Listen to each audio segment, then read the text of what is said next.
तस्वीरें दिखा रहे हैं नॉमिनेशन फाइल करते हुए, पर्चा दाखिल करते हुए केशव प्रसाद मौर्य का।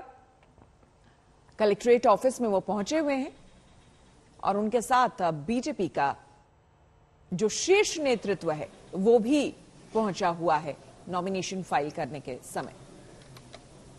तो पर्चा दाखिल करते हुए केशव प्रसाद मौर्य सिराथू सीट से बीजेपी के लिए खड़े हो रहे हैं और काफी आश्वस्त हैं अपनी सीट को लेकर केशव प्रसाद मौर्य।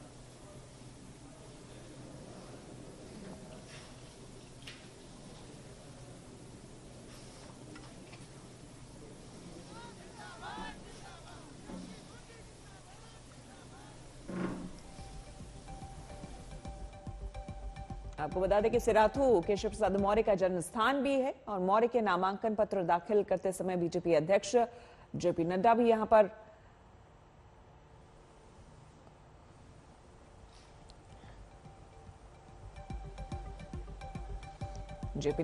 मौजूद हैं। दूसरी तरफ आपको हम तस्वीरें दिखा रहे हैं योगी आदित्यनाथ की, जो कि लखनऊ से संवाद कर रहे हैं, बता रहे हैं लोगों को पिछले 5 साल का जो लेखा जोखा उनके सरकार का रहा है, किस तरह से सरकार ने काम किया है, कौन कौन सी योजनाएं जो कि जनता के लिए आई हैं और वो लागू हुई हैं, उनका लेखा जोखा दे रहे हैं। दूसरी तरफ सिराथू से केशव प्रसाद मौर्य को आप देख रहे हैं नामांकन दाखिल करते हुए। उनकी धर्मपत्नी भी मौजूद हैं।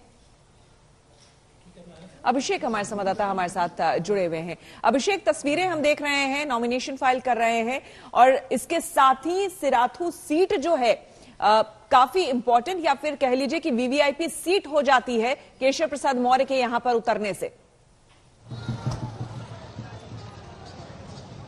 देखिए बिल्कुल श्वेता, काफी महत्वपूर्ण इसलिए हो जाता है क्योंकि इस चुनावी समय में हम देख रहे हैं तमाम बीजेपी के बड़े नेता इस बार मैदान में हैं।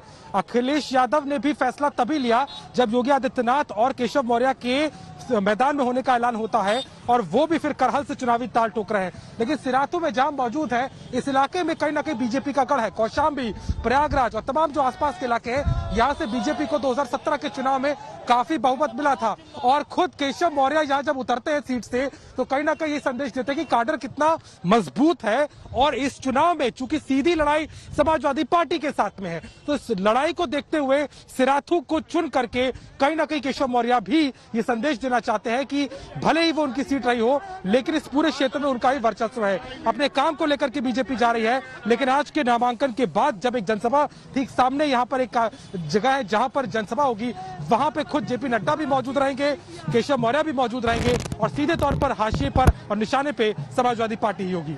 जी बिल्कुल।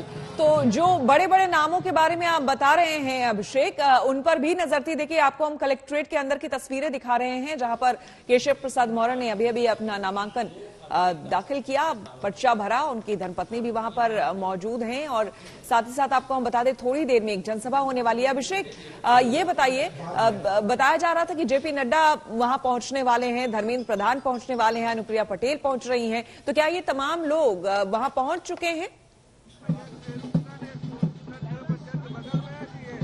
देखिए बिल्कुल, धर्मेंद्र प्रधान और जेपी नड्डा भी यहाँ पहुंचे हुए। हालांकि अंदर नॉमिनेशन के लिए वो नहीं गए थे।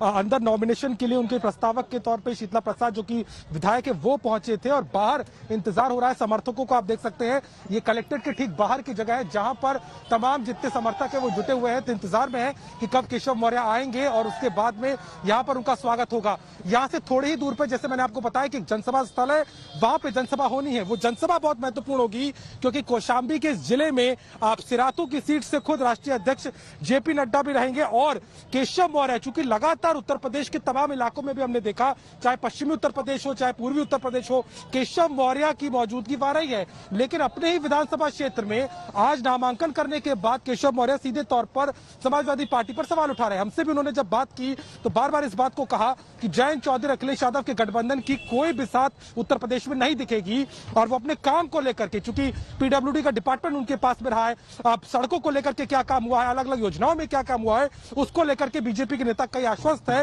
और उन्हें लगता है कि 300 पार का आंकड़ा वो पार कर लेंगे। लेकिन चुनौती बड़ी है और इस सिराथू से उतर के केशव मौर्य सीधे तौर पर ये बता रहे हैं कि वो ही जमीन के नेता है और चुनाव में अभी भी उनका वर्चस्व कायम है।